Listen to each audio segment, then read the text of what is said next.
Universidad Virtual del Estado de Guanajuato. Alumno Ángel Cano Galván, matrícula 22010471. Reto: ¿cuál es la responsabilidad del Estado mexicano? Módulo: Derechos Humanos en el ámbito internacional. Licenciatura en Derecho. Asesora: maestra Diana Patricia Josefina Orcasitas Hernández. Caso número 1. Ana se encontraba pacíficamente repartiendo panfletos a las personas que se manifestan en una plaza de armas en la ciudad. En este caso se identifica que se han violado varios derechos humanos fundamentales de Ana, lo que puede generar responsabilidad para el Estado mexicano ante la Corte Interamericana de Derechos Humanos. Primero, se violó el derecho a la libertad de expresión. Ana estaba ejerciendo su derecho a la libertad de expresión protegido por el artículo 13 de la Convención Americana sobre Derechos Humanos. ¿Sí? 2. La detención arbitraria e incomunicación de Ana, ¿sí?, establece el artículo número 7 de la Convención Americana de Derechos Humanos que se violan los derechos de ella, por lo tanto se garantiza el derecho a la libertad personal y protege a los individuos de detenciones arbitrarias. No hay justificación legal clara para la detención de Ana. Número 3. Se viola el derecho a la dignidad humana. Ana fue objeto de burlas y calificativos peyorativos por parte del personal de seguridad pública, lo que representa un trato degradante y vulnera su dignidad humana. Esto está establecido en el artículo 11 de la Convención Americana de Derechos Humanos. Número 4. El derecho a un recurso judicial efectivo.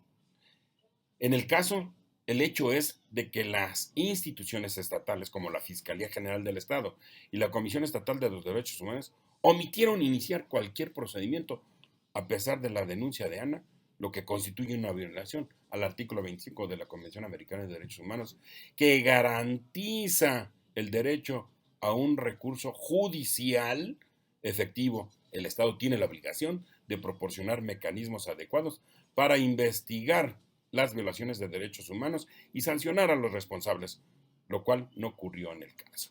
Número 5. La negociación de acceso a la justicia. El Estado mexicano también falló en garantizar el acceso a la justicia cuando las instituciones federales se declararon incompetentes para conocer del caso de Ana. Este hecho representa una violación al artículo 8 de la Convención Americana de Derechos Humanos, que asegura que el derecho que tiene toda persona a ser escuchada en un plazo razonable por un tribunal competente, lo que no ocurrió en esta situación. Sexto, la responsabilidad del Estado mexicano deriva del principio de la debida diligencia. El Estado tiene la obligación de proteger los derechos humanos de todas las personas dentro de su jurisdicción, incluyendo el deber de evitar violaciones por parte de sus agentes, como el policía que la detuvo, ¿sí? Lo que significa que además, cuando se cometan este tipo de violaciones, el Estado debe investigar, sancionar y reparar adecuadamente a la víctima. En este caso, no ocurrió. Al no actuar de manera efectiva, ni investigar las violaciones denunciadas, el Estado incurrió en una responsabilidad. El fallo de la Corte, por lo tanto, debe de versar en la reparación integralmente a Ana por daños sufridos, incluyendo una compensación de tipo económica, sancionar a los responsables de las violaciones, implementar medidas para evitar que este tipo de violaciones se repitan, como capacitando a las fuerzas de seguridad en todos los ámbitos y en especial en los derechos humanos. Caso número 2. Durante la pandemia, un ciudadano en situación de calle, de nombre Andrés, es detenido por el ejército, toda vez que sucedió lo siguiente. Se plantean en este caso varios problemas relacionados con la violación de derechos humanos. En el contexto, existen medidas implementadas durante la pandemia del COVID-19, en particular la situación de Andrés, un hombre en situación de calle que se ve involucrado, pues, la aplicación de normas de confinamiento que parecen haber violado derechos fundamentales. Señalan lo siguiente. Número 1. El derecho a la igualdad y no discriminación. el fundamento jurídico o legal se encuentra establecido en el artículo primero de la Constitución mexicana. Andrés, como persona en situación de calle, no cuenta con un domicilio particular donde pueda confinarse, lo cual es imposible cumplir con la norma de confinamiento. En ese sentido, incurrió el Estado en discriminación indirecta al no prever excepciones para personas vulnerables que no pudieran cumplir con el decreto de confinamiento. Segundo, el derecho a la libertad personal está fundamentado de manera legal en el artículo 7 de la Convención Americana de Derechos Humanos y en el artículo 16 de la Constitución Política Mexicana. La privación de la libertad de Andrés por 36 horas como consecuencia de no poder pagar una multa representa una detención arbitraria, lo cual está prohibido por el derecho internacional de los derechos humanos. Además, la Convención Americana y la legislación mexicana prohíben la prisión por deudas, lo que incluye, por lo tanto, detenciones motivadas por la incapacidad de pagar multas. Tercero, el derecho a la dignidad humana y la protección contra tratos inhumanos o degradantes. Esto está establecido en el artículo 5 de la Convención Americana de Derechos Humanos y en el artículo 1 de la Constitución Mexicana. Al difundir fotografías de Andrés en redes sociales con el título "Vergüenza capaz de negar a su familia", se vulneró su derecho a la dignidad y se le sometió a una situación de escarnio público.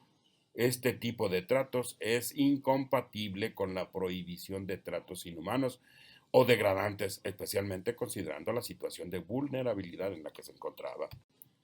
Número 4.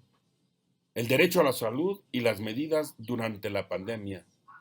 Su fundamento legal se encuentra en el artículo 4 de la Constitución Política Mexicana y en el Protocolo de San Salvador, en el artículo número 10, y observaciones generales del Comité de Derechos Económicos, Sociales y Culturales. Las medidas de confinamiento fueron adoptadas para proteger el derecho a la salud en el contexto de la pandemia. No obstante, esas medidas deben de respetar los principios de proporcionalidad, racionalidad y no discriminación de los seres humanos. Número 5. La responsabilidad internacional del Estado. Su fundamento legal se encuentra en la misma Constitución, en el artículo primero. En el caso de Andrés, las autoridades no solo aplicaron una norma discriminatoria, sino que también incurrieron en otras violaciones de derechos fundamentales como la libertad personal y la dignidad. La Corte Interamericana de Derechos Humanos ha sostenido en varios casos que los estados son responsables de las acciones de sus agentes y en este caso el arresto y la exposición pública de Andrés se consideran actos imputables directamente al Estado. En conclusión, puedo señalar que el Estado mexicano debe ser considerado responsable por todas las violaciones a los derechos tanto de Ana, a su libertad de expresión, su libertad personal, su dignidad humana y a su derecho al acceso y a la justicia y a un recurso judicial efectivo y eficiente, ya que todos ellos están protegidos por la Convención Americana sobre Derechos Humanos. En el Estado mexicano, por lo tanto, es responsable por todas las violaciones a los derechos humanos de Andrés. En este caso, las autoridades fallaron en proteger a la persona en situación de vulnerabilidad, aplicaron medidas discriminatorias y desproporcionadas y además vulneraron su derecho a la libertad personal y dignidad humana. Esto constituye, por lo tanto, una violación a los compromisos internacionales asumidos por México, en particular bajo la Convención Americana sobre Derechos Humanos. Debo aclarar que la Constitución Política en su capítulo primero encumbra las garantías y derechos humanos del ciudadano mexicano, situación que se viene a fortalecer en toda la normativa a nivel internacional y de las organizaciones y convenciones y todos aquellos tratados de los que México forma parte como miembro activo en cada uno de ellos. Por lo tanto, agradezco su atención. Muchas gracias.